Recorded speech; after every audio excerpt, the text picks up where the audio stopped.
Today's guided scripture is Matthew 6:33, which says, "But seek first his kingdom and his righteousness, and all these things will be given to you as well." First question, what are all these things? Well, if we look 2 verses before this one, in Matthew 6:31, we find that Jesus is explicitly referring to food, drink, and clothing. For many people, these sorts of basic provisions would be the ultimate answer to prayer. For others, access to these things might be easy to take for granted. They might feel like, I've pretty much got these things locked down. What else can I get out of this verse?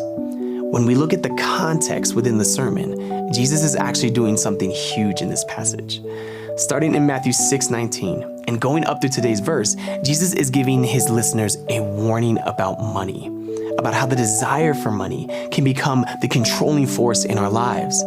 Jesus encourages his listeners, instead of hoarding treasure, to be generous with others, and to do so without fear that we won't have enough for ourselves afterward. He isn't just promising we'll have our needs taken care of. He's establishing a new way of being that involves looking after each other's needs instead of only looking after our own. To seek first his kingdom and his righteousness means to prioritize the way of being in the world that Jesus modeled. And in this particular instance, that looks like trusting the Father and trusting that he would generously care for us as we generously care for others.